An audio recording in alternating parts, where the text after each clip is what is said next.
Alors maintenant qu'on a vu ce que c'était qu'une condition, nous allons utiliser les conditions pour aiguiller notre programme dans des directions différentes. Donc tu vois, sur le diagramme ici, j'ai représenté la condition par un losange. Donc soit la condition est vraie, je vais à droite ici, je suis la flèche et je vais exécuter une instruction que j'appelle instruction A. Et hop, c'est la fin, je continue le programme. Soit la condition est fausse et à ce moment-là, je prends cette direction-là. Et tu vois, j'arrive ici au même point. Donc j'ai pas de bloc à exécuter, hein, je passe directement à la suite du programme. Donc ce qu'on appelle l'instruction conditionnelle, if. L'instruction conditionnelle if, elle permet d'exécuter donc le bloc d'instruction A, comme on vient de le voir, seulement si la condition qui est ici était vraie. Si la condition est fausse, ben, du coup le programme suit son cours. Donc en langage naturel, on va dire quoi? On va dire si une condition est vraie, on fait un bloc d'instruction, le bloc d'instruction A qu'on a vu. Sinon, ben, enfin il n'y a pas de sinon en fait, on fait la suite du programme. Donc en langage Python, on va écrire if condition, donc ça veut dire si la condition est vraie, deux points. On indente, c'est-à-dire qu'on met un espace, on fait le bloc d'instruction, on fait des instructions si tu préfères, et on revient à la ligne pour faire la suite du programme. Alors on va voir tout ça sur un exemple. Donc par exemple, tu as un programme qui doit afficher si un nombre est strictement supérieur à 10. Donc pour cela, dans le langage naturel, on va d'abord saisir un entier, on va le mettre dans une variable qu'on va appeler n, pourquoi pas, et on va dire que si n est strictement supérieur à 10, donc voilà notre condition, donc si cette condition est vraie, on va afficher, à l'écran, on va afficher que n est supérieur à 10. Bon là c'est n avec un petit n. Hein. Et voilà, et si cette condition n'est pas remplie, du coup, on passe à la suite. Et on affiche fin du code. Okay, donc en langage Python, comment est-ce qu'on va faire? Bien, on va faire une saisie donc, par l'utilisateur, donc on va faire un input entre un entier, comme ça un entier on va mettre un int devant, et on va stocker tout ça dans une variable qu'on va appeler n. Ensuite on va tester la condition, donc on va dire si cette condition n supérieur à 10 est vraie, deux points à la ligne, on affiche n est supérieur à 10. Tu vois, n c'est la variable, d'accord, qui contiendra l'entier, virgule, est supérieur à 10, c'est du texte. Voilà. Si cette condition n'est pas remplie, qu'est-ce qui se passe? On passe à la fin du programme. À la fin du programme, tu vois, on revient sur la ligne, hein, on n'est plus décalé. Hein. Donc ça, c'est la suite du programme. Donc on va afficher print fin du code. Donc on va tester cet exemple tout de suite. Donc on va demander à l'utilisateur de saisir un nombre qu'on va stocker dans n. Donc je vais faire n int input, ça c'est pour la saisie. Je lui dis entre un entier. Voilà. Ensuite, c'est là que je vais commencer à mettre mon instruction conditionnelle, donc je peux sauter une ligne, pourquoi pas. Je vais dire if n supérieur à 10, donc ça c'est ma condition, deux points, ça veut dire alors, deux points, décalé vers la droite, donc tu vois, il y a une indentation, c'est-à-dire un espace. Donc j'écris mon bloc d'instruction c'est juste une seule instruction qui sera d'afficher que n, donc l'entier n, est supérieur à 10. À 10, voilà.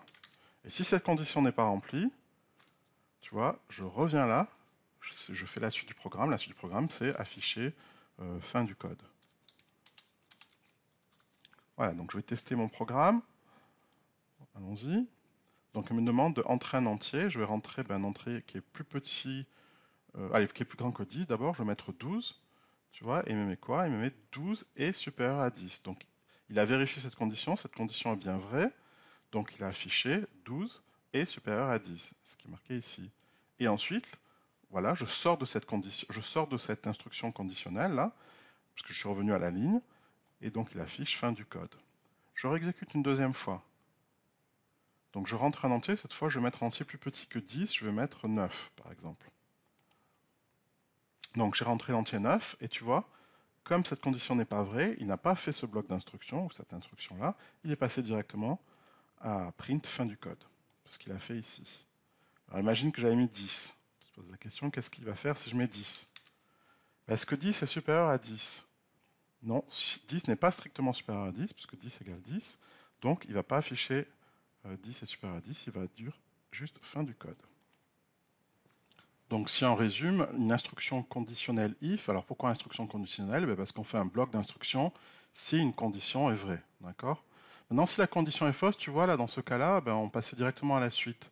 Alors, on aimerait bien avoir un autre bloc d'instruction hein, si la condition est fausse. Donc c'est le deuxième type d'instruction conditionnelle, ce qu'on appelle l'instruction conditionnelle if-else.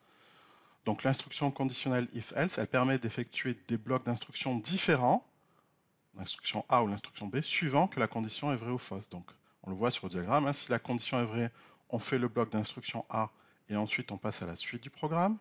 Et si la condition est fausse, on fait un autre bloc d'instruction différent, instruction B, et on passe à la suite du programme. Donc tu vois la différence par rapport à tout à l'heure, c'est que tout à l'heure, si la condition était fausse, on passait directement à la suite du programme sans faire un bloc d'instruction.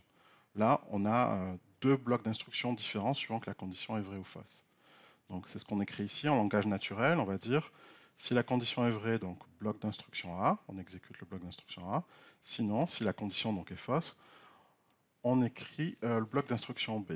Okay, alors tu vois, on n'a pas besoin de dire sinon si la condition est fausse, parce que si la condition n'est pas vraie, forcément elle est fausse. Donc en Python, c'est écrit comme ça, if condition, donc ça veut dire si la condition est vraie, deux points, on effectue le bloc d'instruction A. Sinon c'est else, deux points, à la ligne. Donc on décale, bloc d'instruction, alors c'est B, hein, c'est pas A, c'est B. Donc je le corrige, c'est bloc d'instruction B. Voilà. Alors on va prendre un exemple tout de suite. Donc on a un utilisateur qui répond à la question pleut-il? Et suivant sa réponse, le programme le conseille. Donc en langage naturel, on va saisir donc à la question pleut-il oui ou non. La réponse, on va la mettre dans pluie, une variable pluie. Et si pluie est égale à oui, ben on va afficher reste chez toi, et sinon on va afficher bonne promenade. C'est un programme tout bête. Donc en langage Python, comment est-ce qu'on va faire? On va le faire ici. Allons-y, on va ouvrir. Voilà. Donc on va poser la question. C'est une question, donc je fais input. Pleut-il? Pleut-il? Ok, donc oui ou non, il faut mettre oui ou non. Et la réponse, donc comme c'est du texte, on va mettre juste, on va pas mettre de int ou de float, hein, c'est du texte. On va la saisir dans pluie.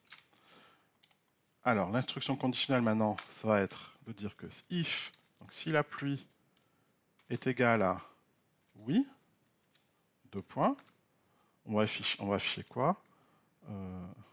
Reste chez toi. Donc reste chez toi. Sinon, donc sinon ça se dit else, on va afficher le bloc d'instruction bonne promenade. Donc si la pluie est égale à non, ça veut dire on peut se promener. Je pourrais rajouter, donc pour marquer que la fin du programme, voilà, je reviens à la ligne là, tu vois. Donc je suis en dehors du bloc d'instruction. Je saute même une ligne pour être plus clair.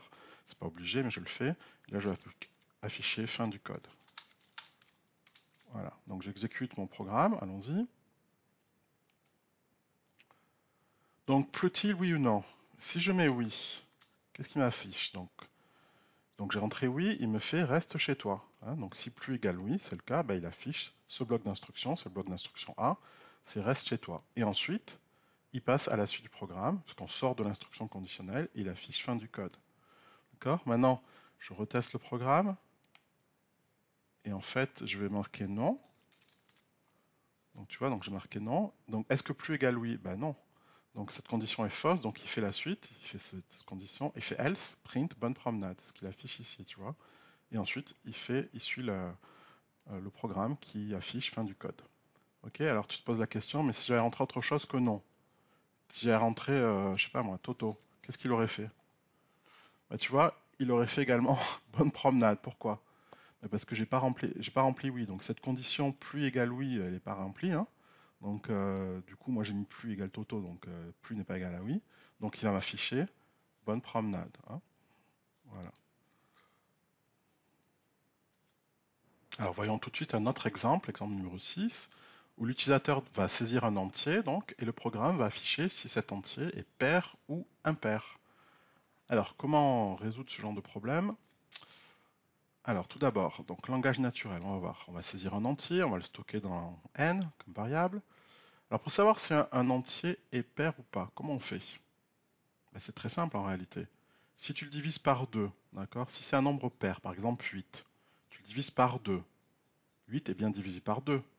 Donc 8 divisé par 2, ça fait 4. Et le reste, il fait 0. Donc tous les entiers, par exemple 10, les entiers pairs, 10, tu divises par 2, ça fait 5, le reste est égal à 0. 12, tu divises par 2, ça fait 6, le reste est égal à 0. Donc en fait, tous les nombres pairs, quand on les divise par 2, le reste est toujours égal à 0. Donc voilà ce que c'est un nombre pair.